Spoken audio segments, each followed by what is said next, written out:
भाजपा में राहुल लाल, आज प्रधानमंत्री जी पीलीभीत के यात्रा पर थे, चुनावी यात्रा पे थे और वहाँ पे उन्होंने आधे घंटे तक संबोधित की पीलीभीत की जनता को। लेकिन सबसे महत्वपूर्ण बात, प्रधानमंत्री के मंच पर वरुण गांधी नज़र नहीं आए।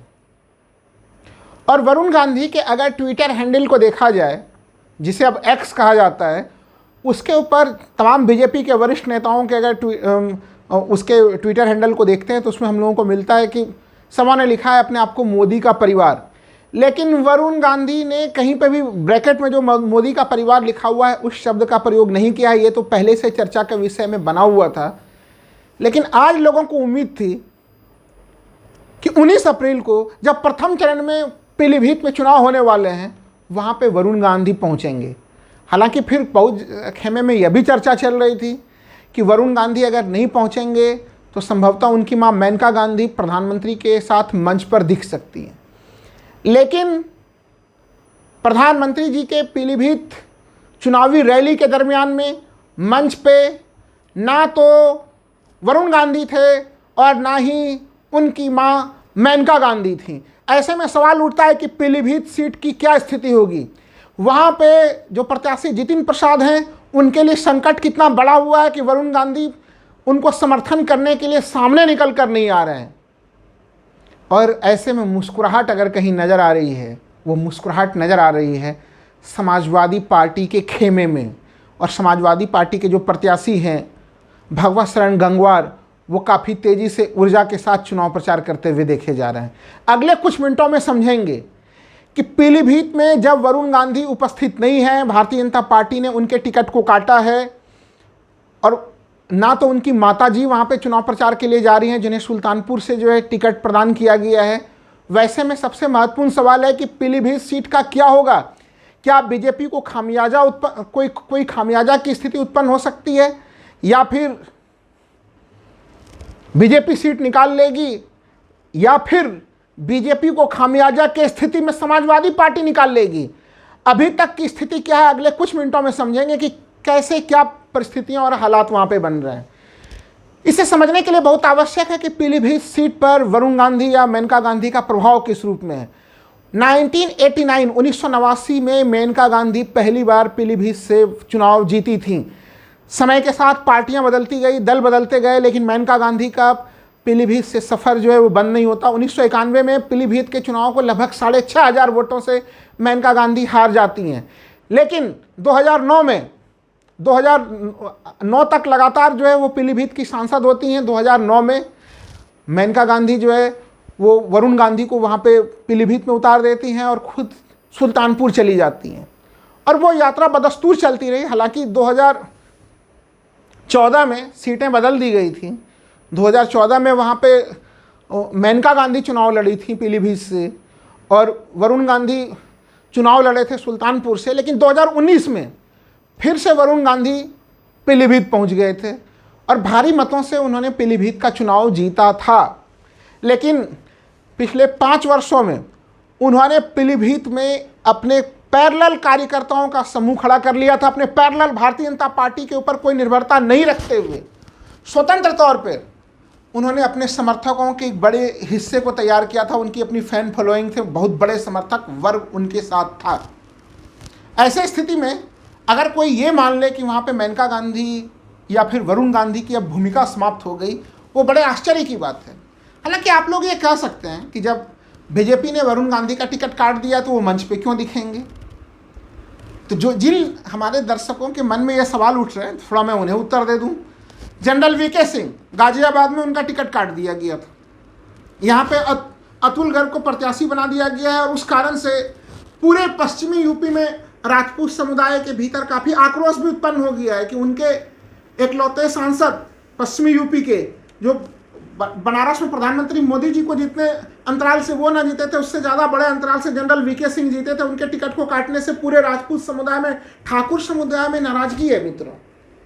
लेकिन उसके बावजूद भी जब गाजियाबाद में रोड शो हुआ प्रधानमंत्री जी का, तो रोड शो में जनरल वीके सिंह प्रधानमंत्री जी के साथ थे, वो अतुल गर्ग के साथ खड़े थे। यानी जनरल वीके सिंह भले ही चुनाव नहीं लड़ रहे, उनके टिकट को काट दिया गया, लेकिन वो प्रधानमंत्री जी के साथ मंच साझा करते हुए नजर आए। टिकट कट जाने का मतलब ये नहीं होता कि आप वहां पे चुनाव प्रचार के लिए नहीं गए। थोड़े से अगर हम लोग याद करें मित्रों, अगर क्या प्रतिक्रियाएं रही, यहाँ पे क्या घटनाक्रम रहा था। हम लोगों को याद है कि वरुण गांधी ने यहाँ से नामांकन पत्र दाखिल करने के लिए उन्होंने बीच में अपने पार्टी को यह संकेत भी दिया था कि वो निर्दलीय भी चुनाव लड़ सकते हैं, और उन्होंने नामांकन के 4 शेड भी खरीद लिए थे। लेकिन बाद में जब पार्टी से उनका टिकट कटा तो उन्होंने चुप्पी साध ली और उन्होंने नामांकन दाखिल नहीं किया था, यानी वो निर्दलीय चुनाव उन्होंने नहीं लड़ा था।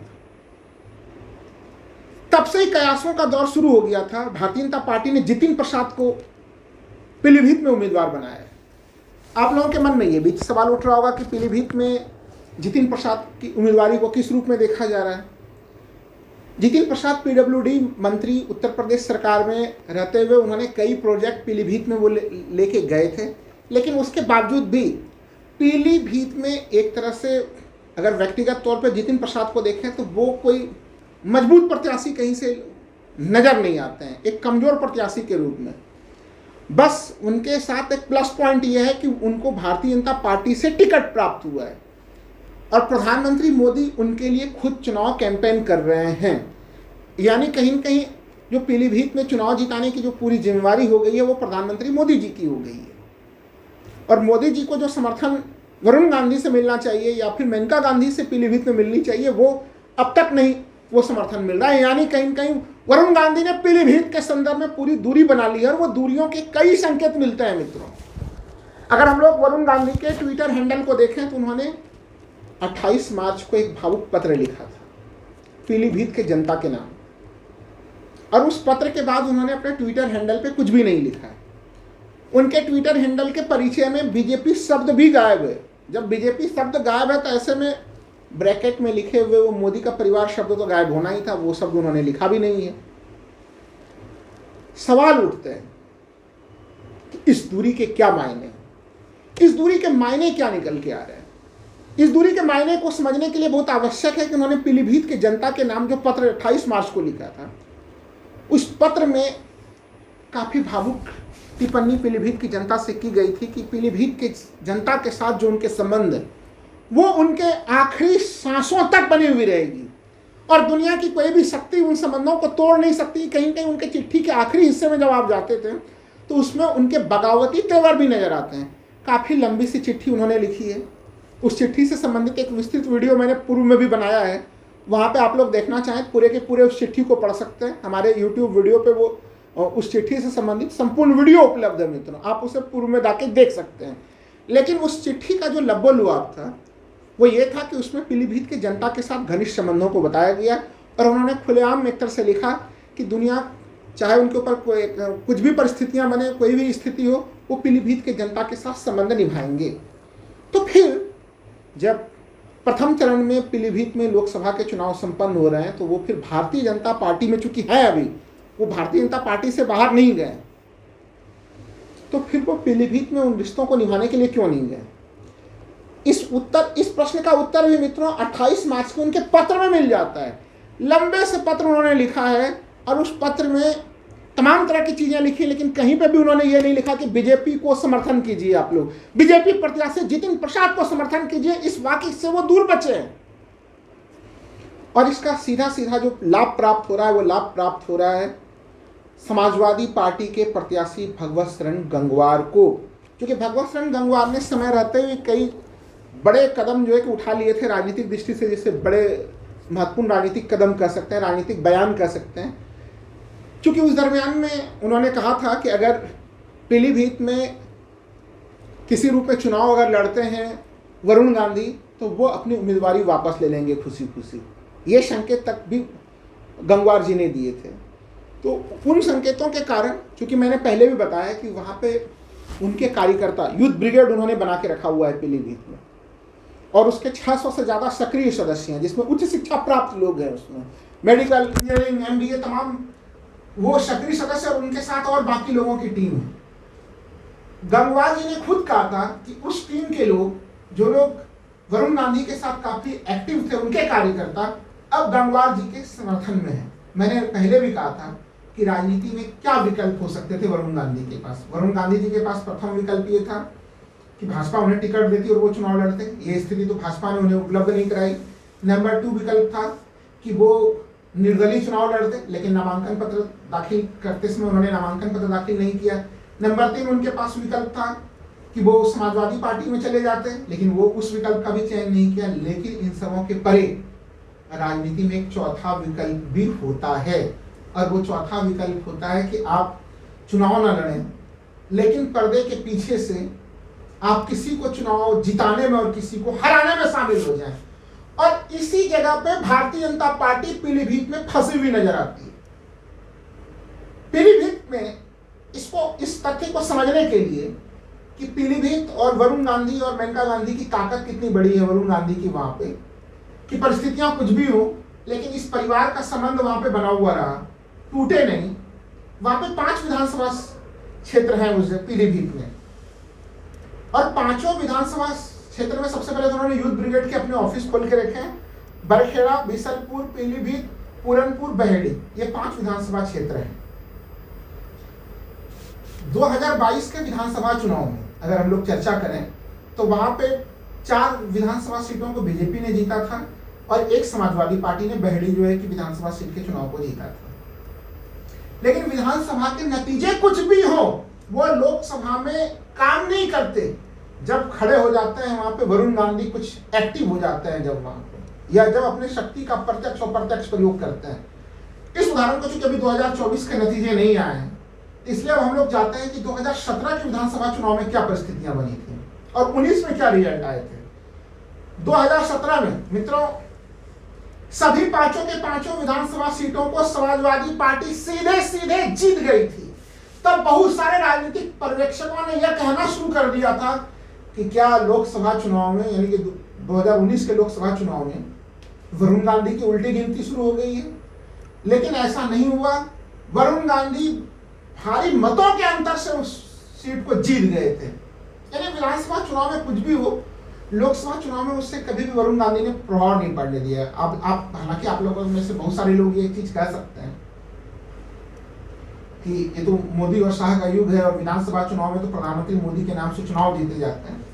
अगर 2014 से पहले के भी समीकरणों को देखें हम लोग, तो उसके विधानसभा चुनाव में किसने क्या परफॉर्मेंस किया, उसने कभी वरुण गांधी या मेनका गांधी को यहाँ के चुनावी विषय को प्रभावित नहीं करने दिया। उनकी अपनी व्यक्तिगत ताकत, व्यक्तिगत शख्सियत बनी हुई रही इस जगह। इसलिए जो सवाल इस समय पूरे राजनीतिक फिजा में आज प्रधानमंत्री मोदी के पीलीभीत जाने से उठ खड़ी हुई है कि जो एक दूरी बनाई है, एक पीलीभीत के संदर्भ में या फिर पार्टी के संदर्भ में भी वरुण गांधी ने, वो दूरी कहीं बीजेपी को भारी न पड़ती दिख रही है। और बीजेपी को भारी पड़ती भी दिख रही है, जैसा मैंने पहले भी कहा कि जितिन प्रसाद को लेके वहां पे उस प्रकार का उत्साह या समर्थन नहीं है।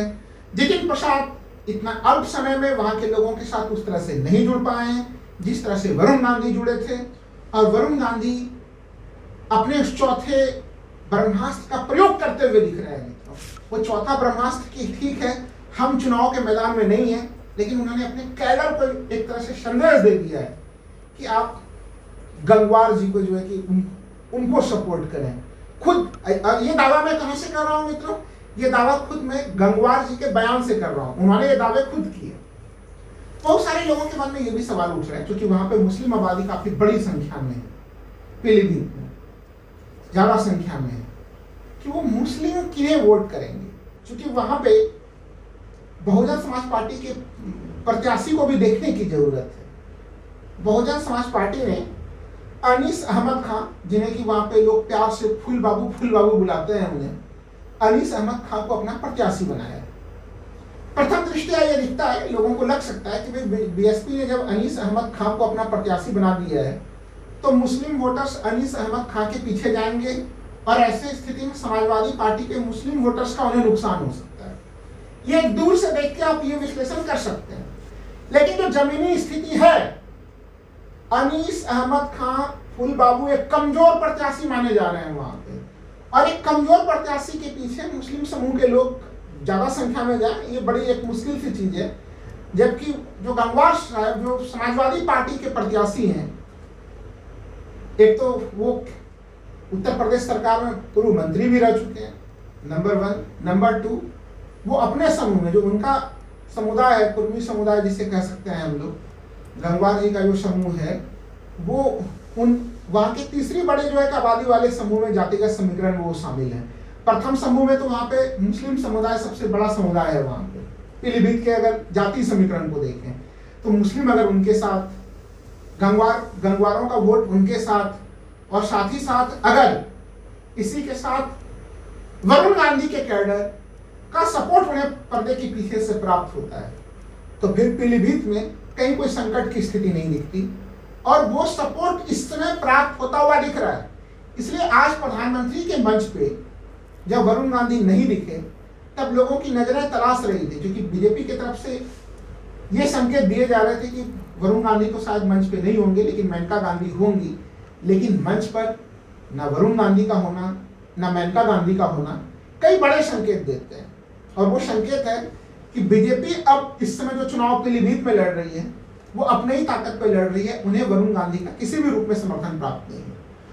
अगर वरुण गांधी सपोर्ट करना चाहते तो वो पीलीभीत नहीं भी जाते, उन्हें जाने की जरूरत नहीं है। उन्हें वो एक अगर छोटा सा पत्र भी जारी कर दें कि नहीं ठीक है, पीलीभीत की जनता मजबूती के साथ जितिन प्रसाद को जो है कि चुनाव जीता है, ये एक लाइन का ये वाक्य भी अगर वो जारी कर दें, तो पीलीभीत में उनके समर्थकों के बीच में एक सकारात्मक संकेत जाएगा। लेकिन ना तो उन्होंने इस प्रकार से कोई पत्र लिखा है, नंबर 1, और नंबर 2 कि वो प्रधानमंत्री मोदी के मंच से भी दूर दिख रहे हैं। हालांकि कई लोग ये उत्तर दे सकते हैं पीलीभीत में कि वरुण गांधी की तरफ से ये उनके टीम की तरफ से जवाब भेजा गया है कि वरुण गांधी कोरोना पॉजिटिव हो चुके हैं और ऐसे स्थिति में क्वारंटाइन है इस समय वो, इसलिए वो प्रधानमंत्री मोदी जी के रैली में नहीं गए हैं। ये एक बयान हो सकता है मित्रों कि ना जाने के लिए, लेकिन आप लोग भी समझ रहे हैं कि इस समय देश में कोई कोरोना का वेव नहीं फैला हुआ है, कि वो अभी कोरोना का काफी ना तो अभी देश कोरोना काल के बीच से गुजर रहा है। अपने आप को चुनावी गतिविधियों से वर्तमान में दूर रखने के लिए वरुण गांधी जी ने ये सीधे सीधे स्थितियां की हैं। मैं कह रहा हूं कि चलिए, अगर वरुण गांधी जी कोरोना पॉजिटिव हो गए और इसलिए वो प्रधानमंत्री के रैली में शामिल नहीं हुए, इस तर्क को मैं मान भी लेता हूं, लेकिन क्या कोरोना पॉजिटिव व्यक्ति एक चिट्ठी लिख के भी समर्थन जारी नहीं कर सकता है? चिट्ठी लिखने में अपने ट्विटर हैंडल पे ही अगर वो एक लाइन की चीज लिख दें कि पीलीभीत की प्यारे जनता, आप लोग जो है कि समर्थन कीजिए जितिन प्रसाद को, ये एक वाक्य तो इस कोरोना पॉजिटिव स्थिति में भी लिख सकते हैं। लेकिन उन्होंने नहीं लिखा है। क्या कोरोना पॉजिटिव थे इसलिए उन्होंने अपने आप को मोदी का परिवार नहीं लिखा है? क्या वो कोरोना पॉजिटिव थे इसलिए उन्होंने ये भी नहीं लिखा अपने कि वो बीजेपी का से जुड़े हुए हैं? अपने परिचय में बीजेपी को भी लिखना छोड़ दे रहे हैं। तो ये चीजें इतनी आसान नहीं है जिस रूप में आप समझ रहे हैं। इसलिए मैं मान रहा हूं कि वरुण गांधी उस चौथे विकल्प का प्रयोग कर रहे हैं जिसमें वो खुद पर्दे के पीछे से सपोर्ट करते हुए नजर आ रहे हैं समाजवादी पार्टी को, और ऐसे में बीजेपी के लिए काफी कठिन डगर है पीलीभीत की। धन्यवाद मित्रों।